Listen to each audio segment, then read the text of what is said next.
เอาแล้วเนี่ย one two three action พ่อแม่พี่น้องครับวันนี้บทเพลงที่เอามวลซื่นวันนี้ก็มีหลากหลายเสียงเพลงมาเป็นส่วนมวลซื่นก็มีเพลงบ้านเพื่อนแต่เพลงบ้านเฮาได้สลับซับซ้อนกันไปแต่ก็มาเพลงมื้อนี้เขาจะร้องเพลงบ้านเพื่อนนะ เงยหน้าขึ้นได้ไหมนักศิลปินโอ้นักร้องของเฮาก็การเรียงละครคือบันทึกภาพนี่แหละแต่ถือว่าบทเพลงที่มันได้นำมา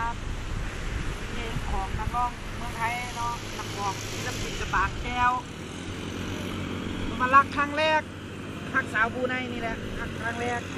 ขอเชิญทานมวลชื่นแล้วครับชมมาฟังน้ำกันได้ขอเห็นเชิญ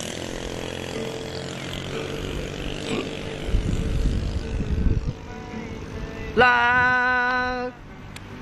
ได้แค่รู้จักก็มารอเนี่ยเนาะบนใส่เป็นตาเนาะฉันรู้สึกกับเธอให้เธออันนี้เอาเศษเหรียญเด้อ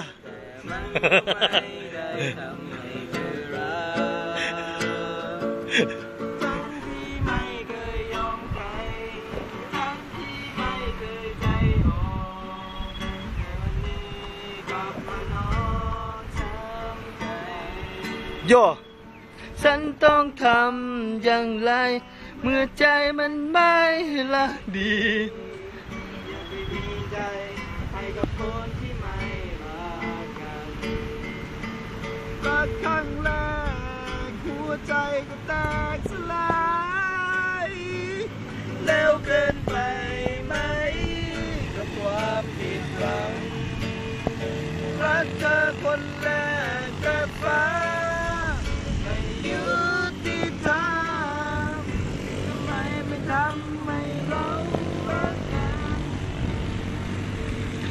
ถึงรักเธอแต่เธอก็ไม่เคยใส่ได้แค่ทุกอย่างตรงที่ตัวฉันเองทุกอย่างเพื่อเธอ